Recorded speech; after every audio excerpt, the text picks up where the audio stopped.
I was like, am I supposed to You're count? Hello. welcome to welcome to Power in Perspective. My name is April. Oh goodness. Oh, you nailed This it. is No, Aaron. no, you got it in one. You got to no, Did I? no, go back, go back, go back. Yeah, yeah, yeah. Nothing else ever happened. Yeah, yeah. Right there, right there. You're good.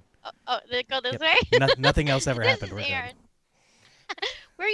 We are here to reframe conversations with empathy and humor, looking at different perspectives of things.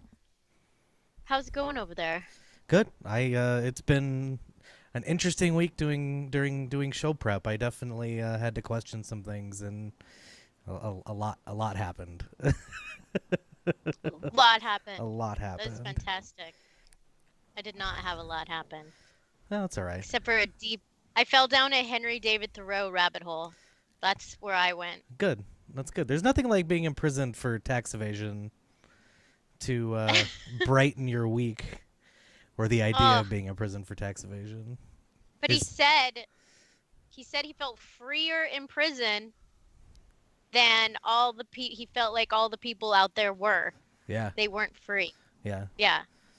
And I mean it's kind of important. It's kind of where I think that philosophically, like when we started this, like when we talked about this last week, kind of in regards to what happened on the 6th, in my mind it was like this would be a kind of a counter to that, as an idea of like, nonviolent protest, and the idea of like the that, right way to do. Yeah, that civil disobedience would be inherently nonviolent, and I don't think that that's necessarily the conclusion I came to, like, but that's philosophically. The definition. It says the refusal to comply with certain laws or to pay taxes and fines as a peaceful form of political protest. Yes, in some regards, yes. I mean, I don't know if I'd agree with it 100%. You can't disagree because it's on Google. I'm sorry. You're very confused. Well, there are laws against violence, and if you were going to challenge those laws specifically, whether we agree with the outcome or not, and that's the whole thing, is if we agree.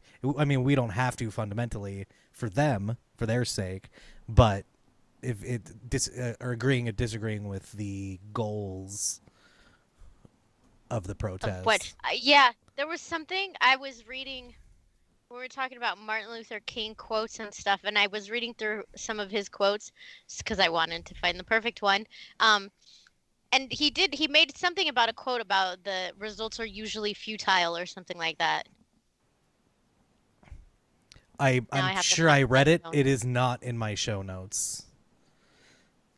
What? That quote is not in my show notes. It should be in yours. What? No, I don't take notes. Have we not established this? I had to be a little bit savage so that we can come downhill from there. I had to say the stuff that comes. I'm organic. That's how I work. My art is organic, Aaron. Well, and I have a quote from Pussy Riot that addresses that in the context of our conversation too. So you'll appreciate that, I think. Very interesting. I don't appreciate the name. Every time you say it, I'm like, you can say that, but I can't sing Frozen. Yeah, that's a whole other thing. One of them is decency. The other one is copyright law. I mean, whether it's civil disobedience. That would be this would be a perfect time. Guys, I also was going to learn an Irish folk song for you guys. I had it on my list of things to do, and then I couldn't find the words to one that was for sure not copyrighted. They're all like just like noises, Well, not noise, music. the good news is for all of us is that that's a thing on TikTok. So we need to get our TikTok together, and we can blow it up. Yes, They're blow they it they're up. doing sea shanties on TikTok, from what I understand. The kids are telling me What is sea shanty? it's a type of song that, Oh, yeah. The you God. remember when we were at the Dickens Fair, and Uh-huh. they had the ship thing, and there was like 20 people on stage, and they were all Uh-huh. those were Like sea singing. shanties, yeah. Oh, sea shanties. Got it. Got it. That's the song. Yeah, Like a yeah. Yeah, like we're there you go. sailors and we Exactly. Yeah. shanty. We shanty on the You ha- sea. you had to do this for me to know to know what it was. Wow. So it's Martin Luther King Jr. Day today. And yeah, and we're talking about civil disobedience. So I Do you figured, mind if like, I mean, we're gonna get, we're gonna be probably all over the place a little bit on this one, just to break expectations for everybody. Uh, so, but I well, figured, not only that, that's how I work best. fair enough. So to I guess to honor, to be a little more formal here, if you wanted to share your favorite quote and kind of what it means to you. Oh, you didn't tell me I had to like speak about it. But Hey. so this is not necessarily like I don't want to like miss what's that word? Golly bolly. Anyway, I don't want y'all to think like I just had this quote in my head because I know Martin Luther King Jr. quotes, but then there are so many quotes that he's made that nobody knows of. Less shared ones, obviously. And this is a less shared one. He said, "Never forget that everything Hitler did in Germany was legal." That's very apropos to the conversation, I would say.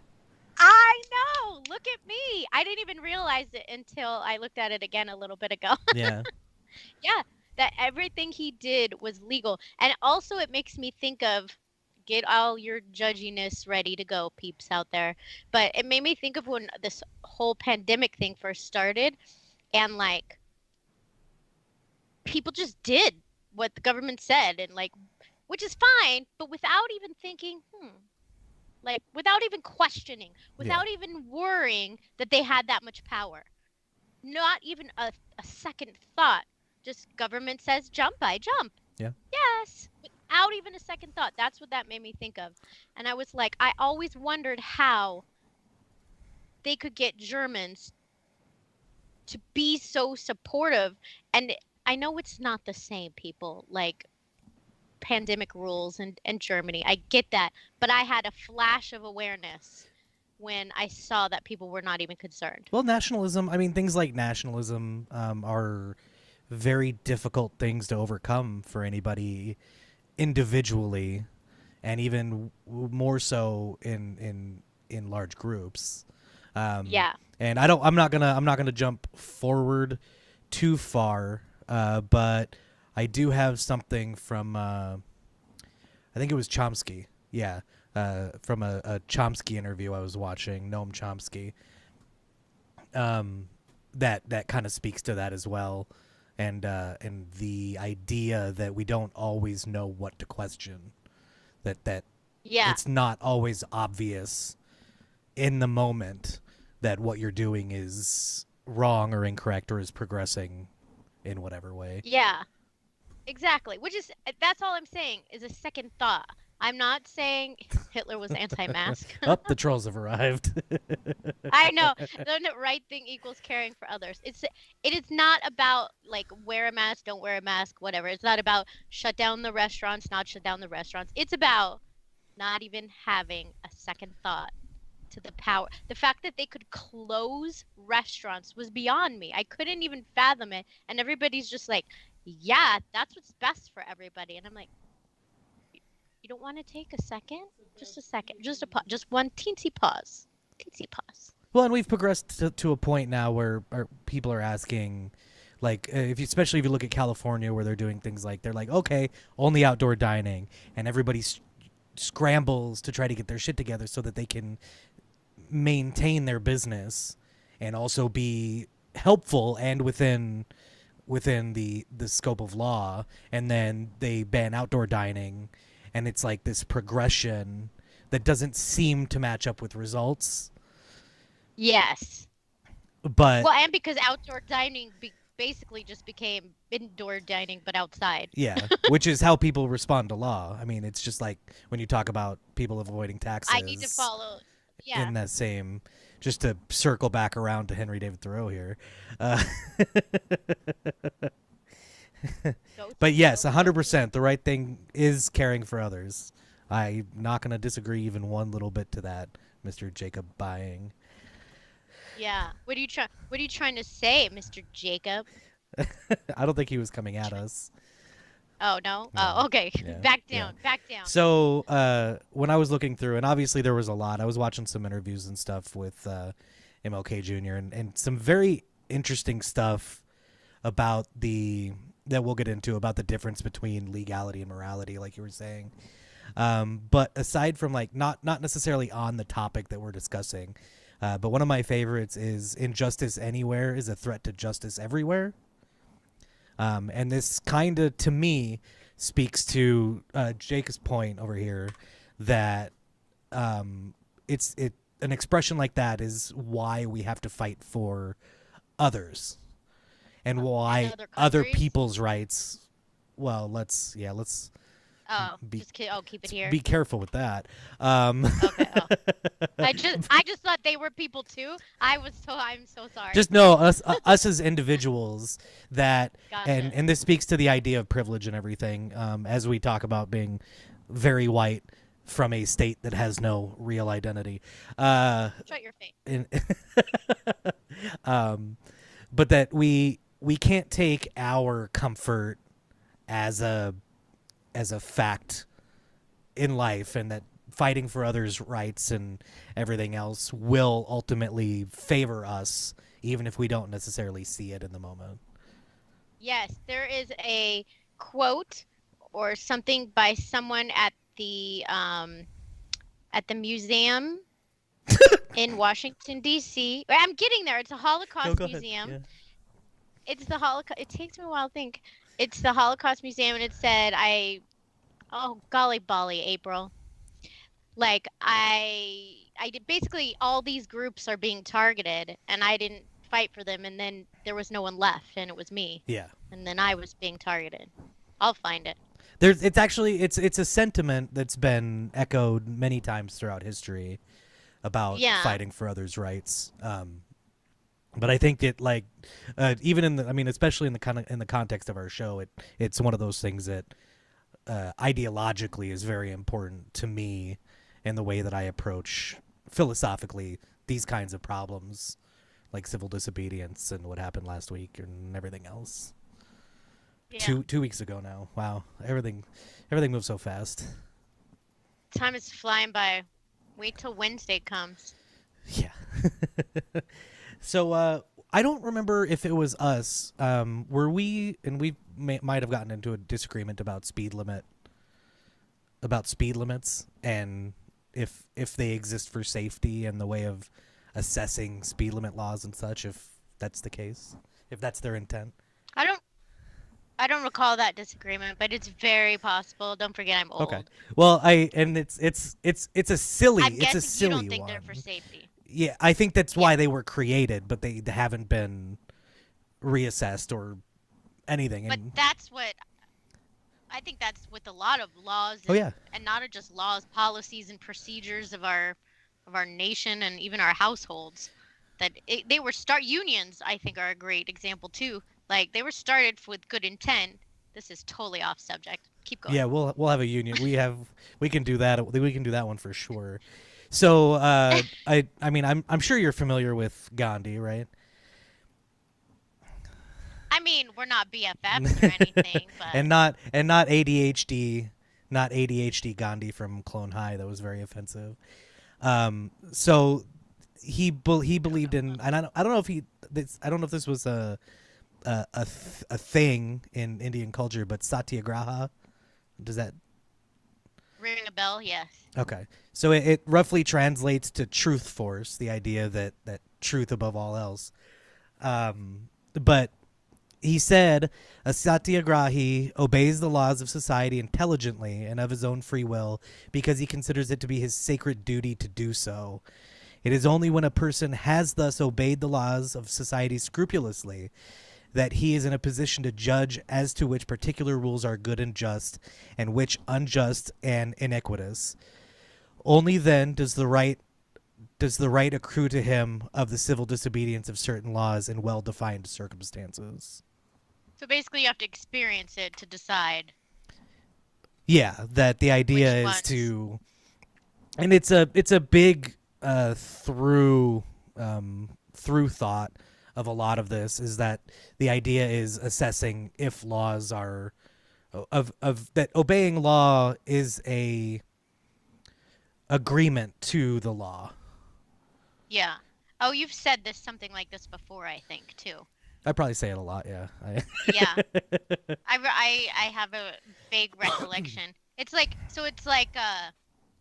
you can't just go around and be like break all the laws, because then you're not civil disobedience, you're just a lawbreaker. So you have to be able to follow all the laws to be able to justify the civil disobedience. Yeah, that seems to have been his principles. Which, I mean, I think there's something to that. It'd be very selfish for me to agree with it completely, because I tend to be like I don't speed. I very aggressively use my turn signal at all times, in just for using traffic as an example of, because it's a tedious one, right? It's a tedious law we all feel is helpful. Traffic laws in general are a very it's like low hanging fruit of this is right. We could talk about seatbelts, because I know there's a lot of disagreement, but I don't think not wearing a seatbelt is civil disobedience. You don't think they have the right or the obligation. I don't think personal safety is an obligation of the government. Nope, is that Kevin. Not civil disobedience? I do not speed. I mean, and that's the thing about. Okay. Go ahead. Do you go 5 over? Do you go 5 over? I do. Yeah. Yeah. That's speeding, technically. Well, true. I that go is true. 5 over as well. But our I'm sorry, Kevin. I lied. In our defense, our mom always told us that. Like, that is true. Up. It's not an excuse. That is no defense. This is no. But we thought, like, if it's 45, you can go 50. Like, so really, 45 is not the speed limit. 50 is the speed limit. Yeah. Yeah, it's definitely no defense, but maybe it makes us more understandable. So what were we talking about? To more difficult things. So in that same vein, this whole week started, and you know Noam Chomsky, the author. That sounds familiar as Mixed reviews. He has a lot of political reviews that over my life I've not necessarily agreed with, but I found an interview that he did on the subject of anarchism, which I did not watch as show prep, but what he covered was more of a road to anarchism, which I thought was interesting, because he said that teach people how to be anarchists. No, like his understanding of what anarchism is. What leads to anarchism and. No, he was describing what he perceived as the framework for anarchism, like why anarchism exists or what anarchists believe.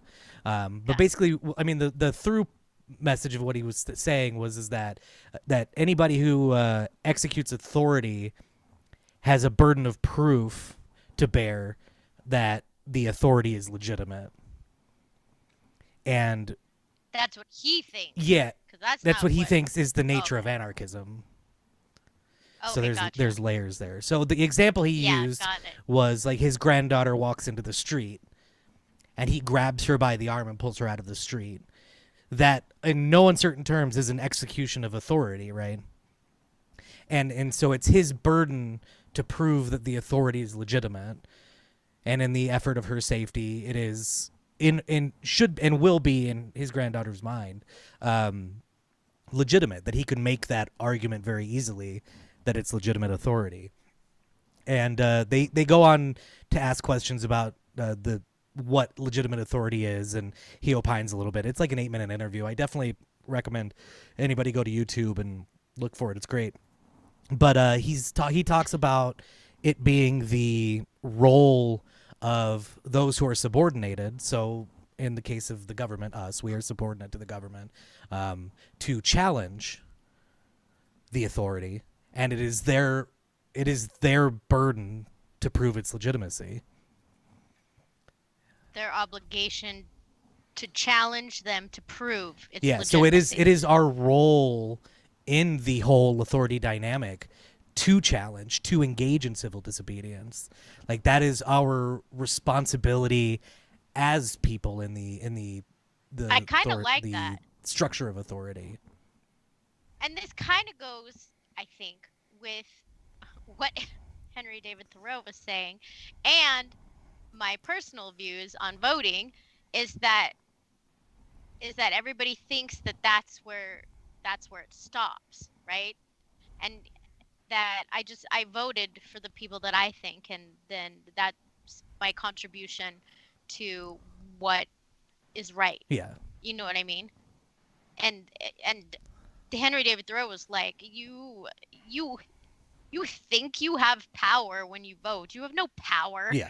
Like, you're not really choosing anything. So your only power is in the challenging of the laws. Yeah. And yeah, I agree. And I was actually surprised to see like an interview about anarchism getting so close to what it is that we expected to be talking about. Yeah. Oh, but someone said go. Role model crushed. Oh yeah, that's what role that's model? me for speeding. Yeah, Oh. I'm losing all the respect of all of our viewers. Well, I'm doing my best. In your defense, it's because you didn't agree with the definition of speeding. Fair enough. Yeah. So it's not that you were lying. Your definition of speeding was different. Yeah, I'm wasting energy, not speeding. To Kevin's point. Yeah, and gas. Yeah, because I think that's what it is here in Nevada. What they call up to 5 over is wasting energy, or it used to be. Oh. Okay. But anyway. Which is weird. But if I'm on a different road and that speed limit is faster, that's not wasting energy. You know how government works. Let's not question it. Oh. But going back to your Nazi example, he opined a little bit about how it's not always obvious, and takes time and overtime, like the idea of the relegation of women to homemaking and things like that. That over time, that structure of authority became challenged, and as there seemed to be no proof that it was legitimate authority, that system started to break down and continues to break down. And how most slave societies were accepted by the slaves as legitimate and sometimes necessary at the time, because it's impossible to have that context at times when you're in the middle of it. When that's all you know. Yeah, like I could totally see that. Yeah. Can you bring your mic up back to your chin a little bit there? I'm losing you. Sorry, I'm not supposed to touch my mic. Is that good? You're just getting used to it. Yeah. Do I sound like I'm in a helicopter? No, you sound great. You sound fantastic. Thank you. If I sang a shanty, I would sound even better. Well, you weren't prepared, and we didn't discuss it, so we can both do it. Just let me know what you find, or I'll send you one, or... I can't find anything. Okay, I'll send you something. So, Google and I are not. So I'm guessing, and we'll get here to the topic of art as we were discussing. You're not familiar then with Pussy Riot, the punk band?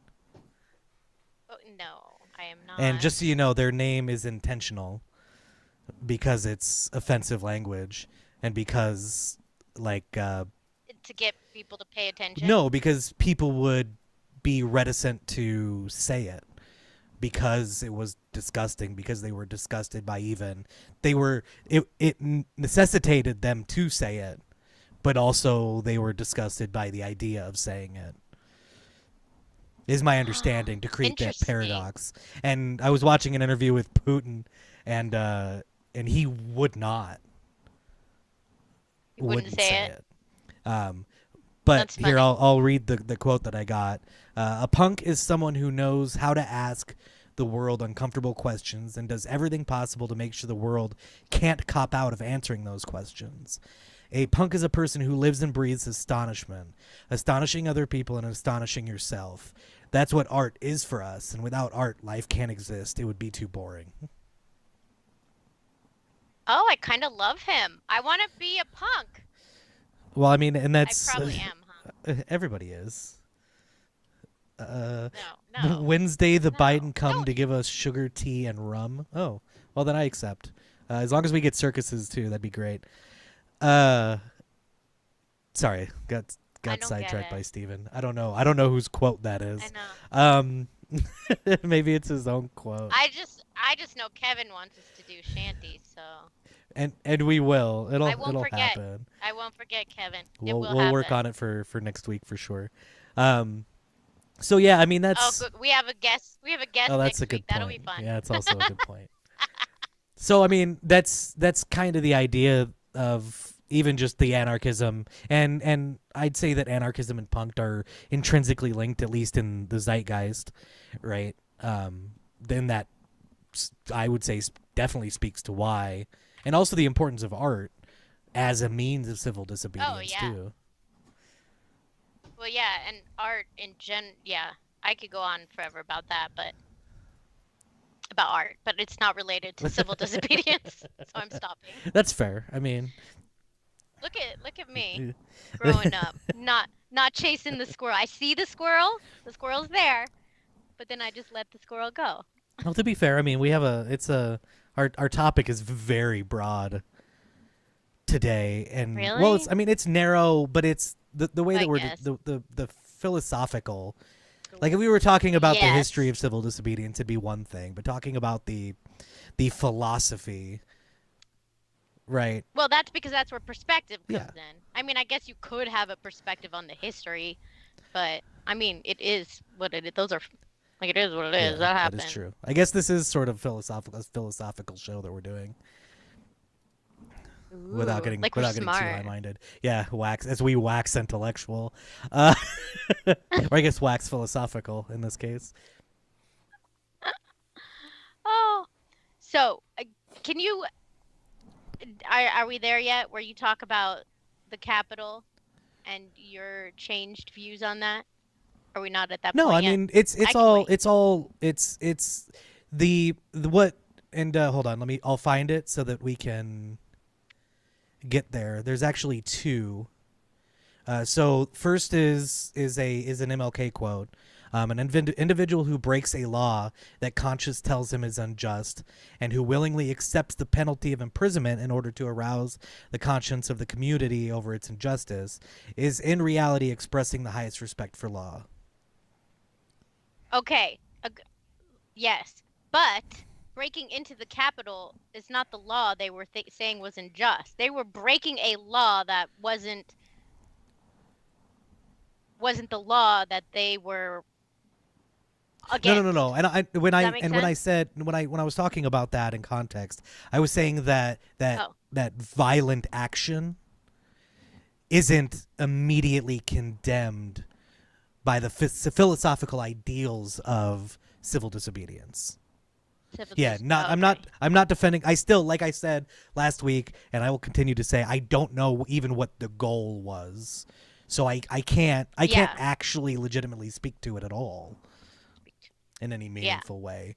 I was just questioning. I was Yes. questioning. I went in with the idea of, like, they showed us in films when we were kids. In every other movie, somebody was chaining themselves to a damn tree, right? So Yeah. in Or a tractor. yeah. So in your mind, it's the idea of civil disobedience as that, as like a sit-in, like Jill Stein protesting the debates, being arrested but doing basically nothing. I mean, not philosophically doing nothing, but physically doing nothing, and Yes, just yes, being yes, yeah. there, and trying to question my preconceptions of it from that context, and eventually getting to the point where I was thinking about the Boston Tea Party, right?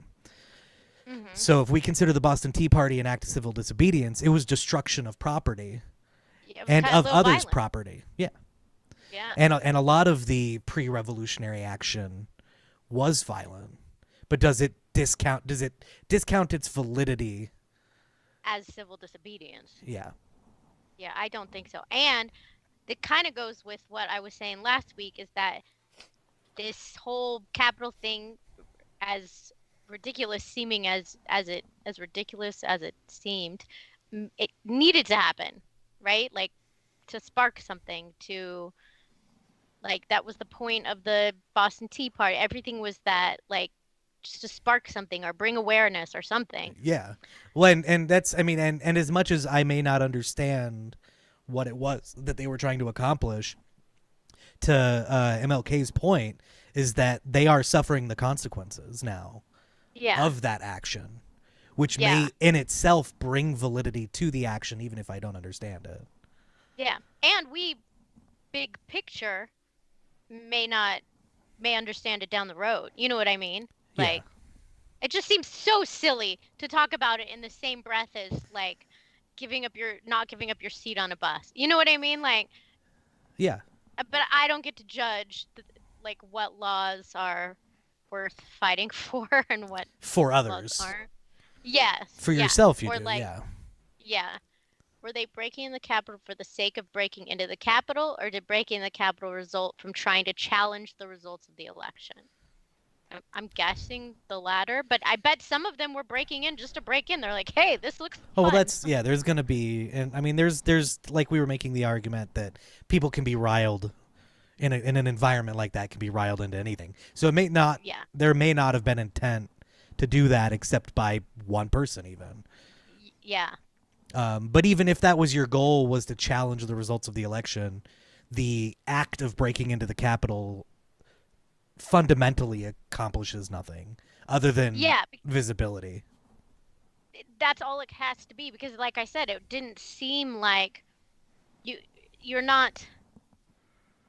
But what would they have done instead? So I guess that's what we look at. Like, okay, you disagree with the results of the election. You think that it's been stolen and cheated, and what do you do? What is an act of civil disobedience that shows your disdain for whatever law you think? Well, let's talk about, so earlier this year, or not earlier this year because it's 2021 now. In 2020, when we saw the BLM protesters, there was, not counting bad actors, right? The primary thing I would say that became an issue was breach of curfew. That the government instituted an Could end time for these protests, and I in don't an know if it's, effort to keep people safe, but also taking that's away a, civil liberties. yeah, I was gonna say, and there's an argument against time, place, and manner. If you wanted to do such, as it's stated, that it must be done in appropriate time, place, and manner. But that would have been what they were disobeying in those Yeah, instances, which is interesting to think because that means that they were defending basically their right to protest, and that's what they were defending. yeah, When you're interesting. deplatformed, maybe visibility is hard to come by. More capital break-ins to come. Oh, that's I mean, a whole other that makes topic. sense. Getting into That's what private when, deplatforming, and we haven't done our cancel but culture episode, and I think that oh, it's becoming more and more coming. appropriate every 10 to 15 minutes, unfortunately. We're just building up to it. But Yeah. that makes a good point for the and that's what the Black Lives Matters movement was saying with in support or justification, whatever you want to call it, of the looters. That what else can we do? Like we've done this, we've done this, we've done this. So this is my platform. And That's there's that and was their some people's perspective. Damn it. And there's an MLK quote in there about rioting being the language of the Of the powerless. unheard or something. Yes, yeah, something along those lines. So I mean, it's even as a nonviolent resistor What's the himself. definition of a riot? Well, he understood why people did it. Yeah, and just like we talked about that the whole idea of all of this is that people are taking issue with government, right? Yeah. And that it's something that we all have in common. A riot is a violent disturbance of the peace by a crowd. So really, I think the only thing that looters matters is violence in that case. Yeah, the looters cannot be called rioters. I mean, Yeah. they were rioters as well, but they were more than that. They were fair enough. They were looting. Well, I mean, theft is violence. Really? Yeah. No, because you can have, like, if you get arrested, there's difference if you cause violence versus if you just steal something. There's different punishments.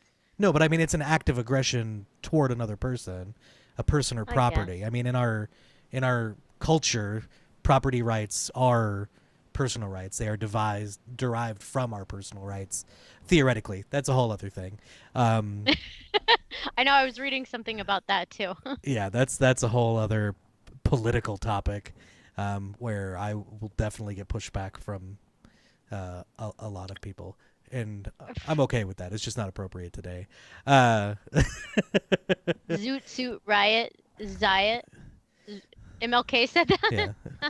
MLK, the big band. band. Yeah, Oh, so I be mean careful, that's. they'll cancel you for talking about cancel culture. Well, hopefully that'll Just happen. That'll be when we start our protests in force.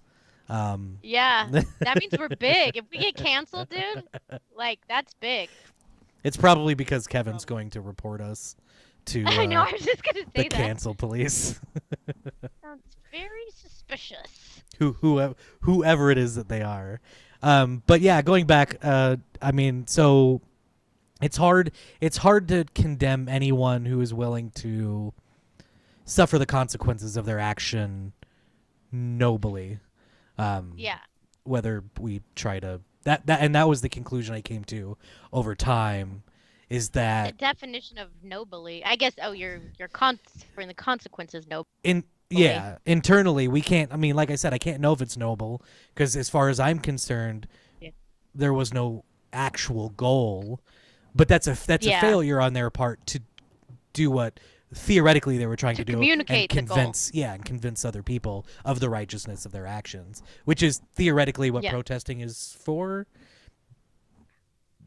Like I said, I sometimes the nature of protest is weird for me these days when we have media and things like that. But I guess less so now that we're going through all of the Facebook and Twitter deplatforming and stuff. That's crazy. So maybe it'll be more in the streets. Maybe this discourse will happen more in the streets, even though I feel like we've seen a decline. Yeah, that we'll see more. And in the sheets. That's not where I try to protest the government. And hopefully, if I did, they wouldn't know about it. We'll talk more about that on our dating episode. Hold on, I gotta catch my breath. That was a lot. So, civil disobedience. Are we to taxes yet? Tell me when. To taxes? You mean like in the context of paying taxes? Yeah, I mean, if you want to talk about Thoreau, I have a quote from Thoreau. If you want to start here with that, bring it out. All right. It's a long one, so bear with me. If the injustice is part of the necessary friction of the machine of government, let it go. Let it go. Don't. Perchance it will wear smooth. Certainly the machine will wear out. But if it is of such a nature that it requires you to be the agent of injustice to another, then I say break the law. Let your life be a counter-friction to stop the machine. What I have to do is to see at any rate that I do not lend myself to the wrong which I condemn. which he thought paying taxes was because the taxes supported laws that he did not agree Yeah. with, Well, which is such a good point. yeah, I don't disagree, and I think it bears stating, and this is from a very brief reading because I didn't actually know Henry David Thoreau as political activist, but Neither the did issues I. that he took with James Polk at the time kind of resonated with me for modern day stuff, and I feel like it's interesting to look into the boisterousness of the office of the presidency and such when it came to engaging in the what the Mexican American War at the time. It's very Yeah. very interesting stuff when you look Yeah. at it in He was context of condemning today. the people who were called who refused to go to war with the Mexican American War. Like what is that called when you're called but you don't go? Oh yeah, good job. Uh, Yeah, you found what you is found that a word? hole in my ability to create words. Um, And I have many holes. But anyway, that he was saying they okay, so they don't go to the war, but they're paying the taxes that yeah, support the war. 100%. So really, are they against the war or did they just not want to risk their life? Yeah. Sorry, I'm not laughing at you. I'm laughing at Stevens. This is my rifle. This is my gun. This one's for the streets. This one's for the This one's sheets. for the streets, this one's for Yeah. the sheets. Yeah. I think Conscientious we can rhyme objector. that better, Stephen. Conscientious. Yeah, Draft and dodger. conscientious objector was what I was Oh looking no, for. conscious Because I don't think there objector. was a draft for the Yeah, yeah, Mexican yeah. American War, but I could Yeah, also be conscientious, wrong. conscientious, conscientious, Conscientious. conscientious Conscientious. Yeah. objector. Say that three times fast. Conscientious objector. Conscientious. Conscientious objector. Conscientious objector. Well, I almost made it. You have I to. screwed up objector for sure. But yeah, I mean, I thought that was really Yeah. interesting and then reading Civil Disobedience. I read some of it. I don't have that kind of Oh, time. look at you. But I was like, oh look, there's a yeah, book. and I mean, it's worth Do they reading. have an audiobook version? Almost certainly, yeah. I mean, I don't know. Oh, you know what? You could probably get it at the It's library. probably Yeah, free. you get it at the library. Yeah, I was gonna say it's probably Which, free. by the way, if anybody doesn't have a digital, anybody has the ability to have a digital library card. It's all like free stuff, especially here in Vegas. Like you can just get free audiobooks for rent, and it's great. It's yeah, it's the same. My friend who lives in Boston has it's the same app for some. It's called Libby, Libby. It attaches to your local library. Yeah, and you can rent stuff, rent audiobooks. It's awesome, super awesome. Yeah. So I'll get a. I got They're stuck on going that. on my Oh, list. Actually, there's a lot of stuff going on my reading list as a result of the show prep this week. this, yeah, it's been very interesting. I've always thought we need to like just start over with the government. You know, when you're too far down, like the shit ball is rolling like downhill, like are you can you ever stop it from collecting more shit? I guess it could be a snowball too. We should probably use snow. Can you ever stop it? It just gets bigger and bigger and all the stuff, all the problems, all the stuff that originated just gets covered up more and more Yeah. and more and more until like it like hits something and explodes. I'm waiting for that explosion. We just need to start Well, and I think that thing is not the start public over, but consciousness is the wall it needs to hit, right? And that's why we have to yeah, because increase the public it's not going consciousness to in be the size. No, politicians it never will be. because that's well because and that's not only because it supports them, but that's the world Yeah. they live in, right? So they very well just like when the slaves lived in Yeah. that world, they're like, "Oh, this is what's right. They have to You buy know, in this is what we do." to be able to do the Yeah, so job. They have to buy in. yes, yes, So that it's a yes. righteousness. It's just like with when you see like you talk about people getting in the face of police and challenging them that what they're doing is wrong, that you can't do that job necessarily and have that worldview, like And yeah, think you're wrong. Yeah. because otherwise you couldn't do the job. It would be Yeah. impossible. But I also just want to mention you can challenge people without spitting in their Well, yeah, face. I mean Just a that's thought. also acts of aggression. I'm all about non-aggression. Um, But I mean, Me it's too. damn it. I was gonna probably say something poignant, and I lost it. Oh, Oh, and I you know messed you what? up. So there was a thing that happened today with Justin Amash, uh, former representative Justin Amash, but the they were questioning the ideas of the government helping homeless people or the less fortunate. And somebody said on Twitter, just a random person said on Twitter, the distance away from you that government is affects its ability to effectively assist in your life, essentially. It's definitely a misquote from the person. And if I could, I would Poor apologize to them. person. But I mean, that's it's a point that I make not as succinctly as they did, but that Washington D.C. is too far away, philosophically, intellectually speaking, and physically for us. And Yeah, physically, but yeah. these people don't engage in the same life that we do. Like it's all completely Yeah. separated. And and we have to look at that the other way too. Like, so we judge them for not seeing us, but we have to know that we have to see them too. Like, see that We have that's to we have to where make they're the coming from. That's challenge. their perspective. Yeah, and but I mean, and when I say that, I mean acknowledge that it's not because not necessarily because they're evil and they want to screw everyone over, and you know what I mean, as we see politicians.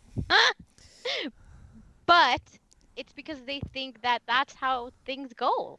Like they legitimately think they're right, just like police think they're right and like standing there and blocking whatever they were told to block because that's how Well, they I that's how think they getting operate. into government, and I mean, maybe we'll make it. I'll say for my argument that maybe it's a coin flip between people who are very cognizant of the perpetuation of their power and the people that believe that they are representative of their constituency. Okay. But I definitely believe that the issues with it, like party politics and stuff, the people responsible for that are very cognizant of the perpetuation and growth of Yes. power. Yeah, So, that and makes it could be sense. to your point that the people who do get into it, and I think there's documentaries on as such, to people who tried to defy the parties and saw the consequences of it, that they are victims as well as all of us Yeah. in that system when they go to try to do noble things and to be representative of their Yeah. constituencies that they find they cannot because of the way the system is built. Yeah. Yeah, which Yeah. makes sense. And it's yeah, just like if you're in the it's like a mob. Yeah. Like and as we can see, you can die for disagreeing or doing the Yeah. wrong thing. Here in America, isn't that crazy? That's crazy. We are not American. Like it's so sad. I'm just so sad. It's better to live in ignorant bliss. I mean, I'll formally disagree, despite my anxiety with life. Um, well, and it's like Lin Manuel Miranda said, and possibly was a direct quote about um, will the violence, like in regards to the American Revolution, will the violence that we start be ever perpetuated with no defendants? Will it just be the beginning of violence as a means of protest or revolution? That's how I took it contextually, Yeah. and it may be Yeah, true. yeah, and that's like but and then you think of civil disobedience, so you go to civil disobedience instead and I just think when I said in the voting episode is that I think nobody should vote. I think we should all stop voting and say we don't support the system. This system that you have created, it's two parties, this ridiculous nonsense. I don't support and I am not supporting that by voting. Like what if we would all if we all came together and didn't vote and didn't pay taxes? Like I think it would be as You powerful as gunning down you got to be people. No. careful there. You're getting into um, sovereign citizen territory. Uh, which is dangerous. But I know so taxes are important, but they don't say, "Oh, here, pay these taxes," but don't they just take that shit in one yeah, lump sum? and That's it's why not they. That's why transparent. None of it's transparent. no, and it's done for. That's why when we got our stimulus checks, we had to get. There's like 8,000 other laws in there with the stimulus, which is it shouldn't even be allowed. Shouldn't even be So to your allowed. previous point, I think that the voting part of what you were saying is generally immaterial, because if we get to a point where everybody has that level of consciousness, that voting won't be the way, not voting won't be the way that we protest, that we'll be more conscious of how we vote in our leaders, and that we're voting in And people right. who are whatever it is we're trying to accomplish, whether it's decentralization of the federal government, you know what I mean, a kind of a breakdown and giving more power back to state, local governments, communities, and families, that voting becomes immaterial as part of that. I see what you're saying. And that Yeah. I But personally, and also, we're going to get into this when we talk about treason, because this is a big part of treason and the idea of consent of the governed, but that voting is an act of self-defense in some instances in the world we live in. well, not according to Henry David Thoreau. No, but also that was I just that was like a that there's someone on my side. so before we get too far gone. So I won't be paying taxes. So that's what I'm saying. Like I'm just not gonna pay taxes. That's not true. I am an obsessive rule follower and I can't not pay taxes. Well, and you have to be willing to suffer the consequences of, The and you have people consequences. you're responsible for and everything else. So there's a lot, and that's part of my I closing wouldn't do statements well too. in prison. You'd probably do fine. I You'd wouldn't probably do do well in fine. prison. Um, I would either own it, like I would be like, okay, this is what we're gonna do. I have a schedule up, and we've color coded it. This is the days you're cleaning the oh, I don't think you'd bathrooms. need it color coded. I think you will be reminded. Um, I think that's the danger of prison. So getting into, and this is the last thing I wanted to say about the 6th. What happened on the 6th, and Wesley Snipes being Steven's hero, and I support that. Yeah, he's a tax evader. I don't know if you were aware or not. Oh, I was not Yeah, aware. he's a tax evader. Um, How come he's not in jail? I think he was at one point. It might have gotten But he's so gotten rich, it doesn't resolved. I'm matter. not as interested in it as it might sound like I am. Um, Hollywood yeah. resolved. Okay. So Carl Jung in his book Civilization and Transition, and this goes to the emotionality of what happened in the Capitol, right? And really the emotionality in general. So the mass crushes out the insight and reflection that are still possible within the individual. Rational argument can be conducted with some prospect of success only so long as the emotionality of a given situation does not exceed a certain critical degree. If the effective temperature rises above this level, the possibility of reasons having any effect ceases, and its place is taken by slogans and chimerical wish fantasies. That is to say, sort of collective possession results, which rapidly develops into a psychic epidemic. It's a lot. Okay, hold on. So slogans we see a lot. So What the did you say? emotionality. So if the effective temperature So rises this is above my this level, wonder. go ahead. Yeah. So like basically he's just making a statement though, like you can't measure emotionality first of all. So but if the emotions are high, it's less productive. Yeah, what he's saying is it's not productive at all. That basically what you're relegated to, and we see this on the internet on a daily basis, is the talking points. Is that everything Yes. becomes slogans and chimerical wish fantasies? Yeah, that people can't be. What's that? Chimerical wish fantasy. The chimera is an Chimera. animal blend that doesn't exist, theoretically. There's Oh, a little more to it, but it's an amalgamation then of wish fantasies, of things that okay. you want to be true as opposed to an objective assessment of reality. Reality. Yeah. I think Yeah, yeah. that's That's what what happened. I take from it. And Yeah. That's what's yeah, I think happening. if you, and as I walked through that when I first read it, I didn't expect to get into Jung during the whole show prep thing. Like I said, it was a long week. That a psychic epidemic is kind of what we have.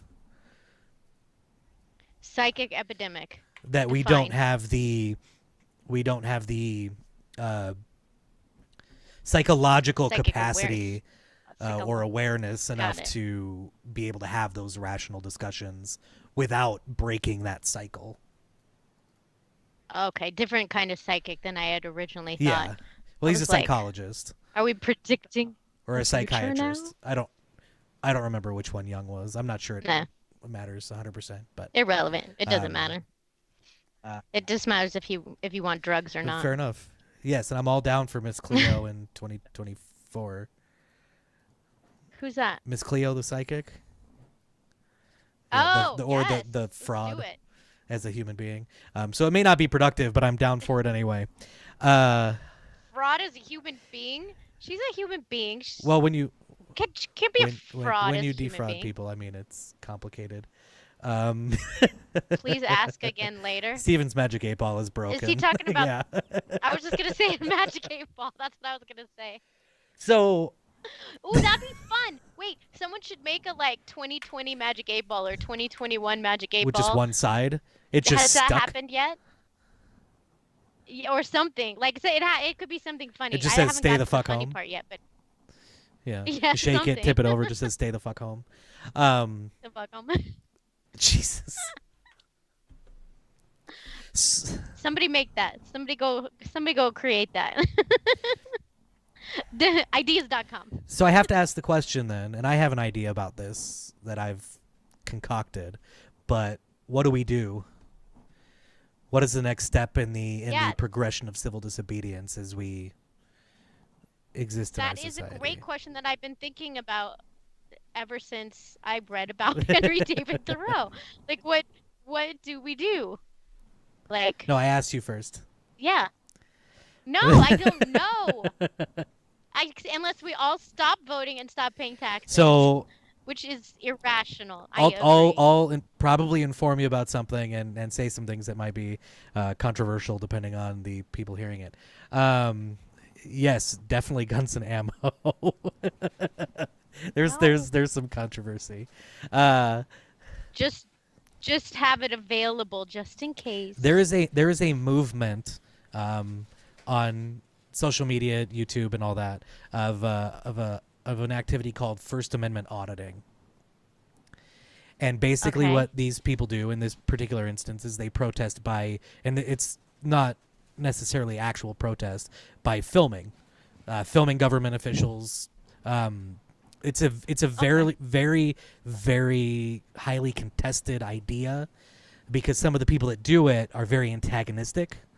So they go into federal buildings and they go into courts and they go into prisons in places where they are fully within their rights to be, but then they antagonize law enforcement to the point of action. There are exceptions to Yeah, that. I Well, disagree with that. that's not the movement. That is people within the movement.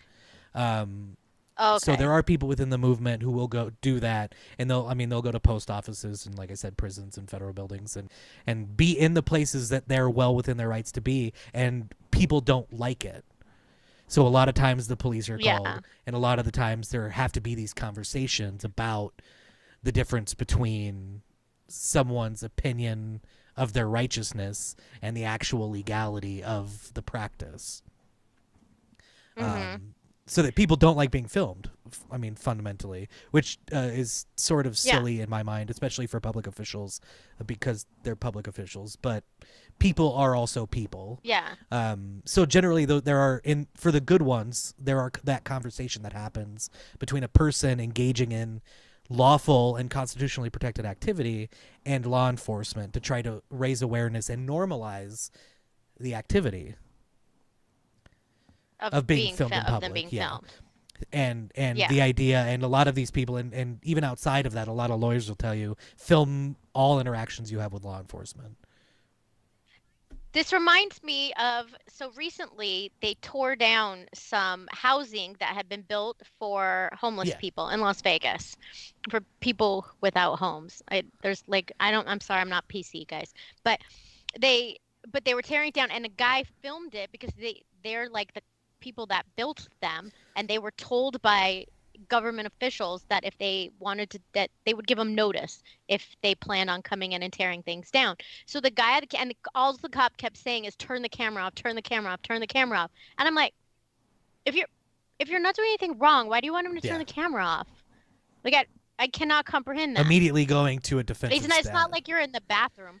Yeah, immediately Yeah. going to a defensive stance when there's no, and there is no expectation of privacy in public for anybody. So if you see somebody filming you, by the way, just don't address them and nobody will care. Oh, I was just gonna wave and smile, offer autographs. Oh, well, I mean, if you want to do that too. Shameless self-promotion is not a problem. Just make sure to carry a card with the YouTube on it and everything else, and we'll be straight. Oh, we should get cards. Yeah, I mean, That's but so Nobody yeah, has I mean cards that's one way, and it's and just like we were talking about, that it's hard to see that kind of action, because technically even this, and this is the other thing that I found interesting in my thought process through this, is they're not breaking the law. That what they're doing is So it's not even civil perceived disobedience. as breaking the law.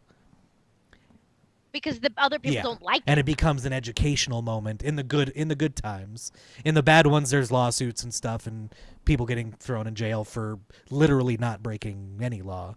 And this whole thing happens, but you know what I mean. So it's a very controversial thing, and it's kind of difficult to watch at a lot of times. And it does have consequences, because I just was picturing it myself. Like if I got pulled over and I said, I'm going to reach for my phone to record, well, that's going to put him on the defense, and I'm for sure getting a freaking ticket, when normally I would just be like, I'm so sorry. Yeah. Which is why you should be prepared. And there are things that came out during BLM stuff with apps that would immediately start recording and live streaming and stuff for emergencies from your phone. And I highly recommend everybody do that, because you never know. You never know when you might need it.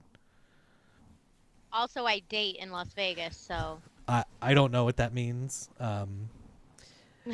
As the person who only goes 5 miles per hour over the speed limit and doesn't consciously break any other laws. How was that having dating? Well, I mean, people who theoretically date me, which also something I don't have to worry about. Don't have to worry. Don't have to deal with.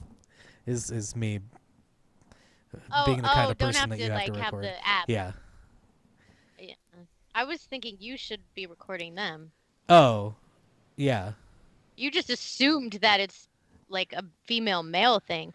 Well, I mean, they should be scared of me too. That's fair. I'm just saying. You should record yourself committing violent acts on men in the streets. I could be crazy cuckoo. Which we all recognize that you are.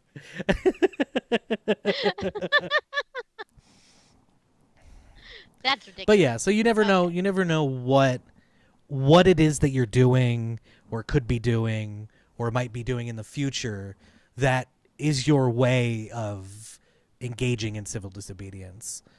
That was the point of bringing up the whole thing, because when we think about this, and you think about your life and how you're not contributing to the progression of society, and like you said, like some people take voting as an excuse to, I did something. It's still something, right? And not everybody has a platform. Not everybody has leadership skills. Not everybody has personality traits that bring them into that consciously, right? And maybe it takes time to find that, or as the idea of it expands, those actions become more diverse, and everybody will find their role in this as we move along, right? Even if it's door knocking for politicians, to go back to the idea of voting, that there's value in spreading ideas, and I struggle with this, and this is why I bring it up, is that you don't always know what you can do, but if you act with intention and have those conversations, like that's ultimately the beginning of it, right? Even if you end up taking action, it started with a thought, it started with a conversation. So, I mean, awareness leads to education, leads to action. That's from me, April Danielle quote. Well, you should put that up on things so we can Blow it all up. I used Blow to it put all it up. on. I'm in my classroom. Oh, nice. That's good. Yes. All right, so I'm gonna go figure out what I'm gonna disobey. Start recording Yeah, crap. and yeah, I mean, you should have been there with the differently homed. Um, uh, that There we that go. Differently burned. homed. That legitimately hurt to say, because it was definitely forced. Uh, Houseless. People without a that's house. fair. Yeah. They are Because to say that they don't persons have a without home a theoretically house. means they don't have a heart, and that's just physiologically not possible. So there's no such thing as a Yeah, because your There's heart no is such thing as a homeless person. They don't exist. No. Uh, Look at us. We just solved homelessness just like that. It hurts. It Dude. hurts. Well, thanks everybody for coming in and chatting with us. Please like, subscribe, hit the bell so that you're always get notified of our new stuff. And we might be. And tell us if you have ideas. If I want to know, what should I do in the act of civil disobedience? And we might be. Oh, that could be an episode where we just go out Yeah. and we're civilly disobedient. We might get down into your real home is in your chest, Captain Hammer. Yeah. And we might get into doing some off stuff so that we're not, in addition to our Mondays, that we might do some little Vignettes. Yeah. Into. Did I use that word right? I think you're good there. And some forays into who knows what as we progress. Next week, I think we'll be talking about financial literacy and education, and trying to break and down we have a why. Guest, Go ahead. Miss Cece Dawn. She's famous. She's Insta famous. She's Las Vegas Insta famous. Well, let's not minimize. I mean, I don't. Insta famous means on Instagram, right? Not like was suddenly famous. Oh, okay. Correct. I'm just. Oh, like an instant. I just want to make sure. Just want to make sure. Come to my attention that Miss Cleo died in 20. Okay, we'll have a hold on. We got to have a moment of silence for Miss Cleo at a principal. 5 seconds. All right, we did it. We did it for you, Kevin. So yeah. And for Miss Cleo, who's watching above.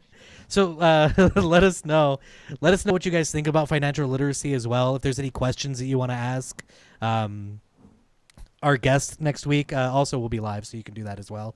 To find out, anything that you think your kids should know about financial literacy, what we should be teaching kids in schools, things, all that stuff, and how to prepare for your futures. If you have one. Well, as long as you have a heart, right? You have a home. And we'll leave it at that. Thanks for joining us. And I was gonna say that's we'll a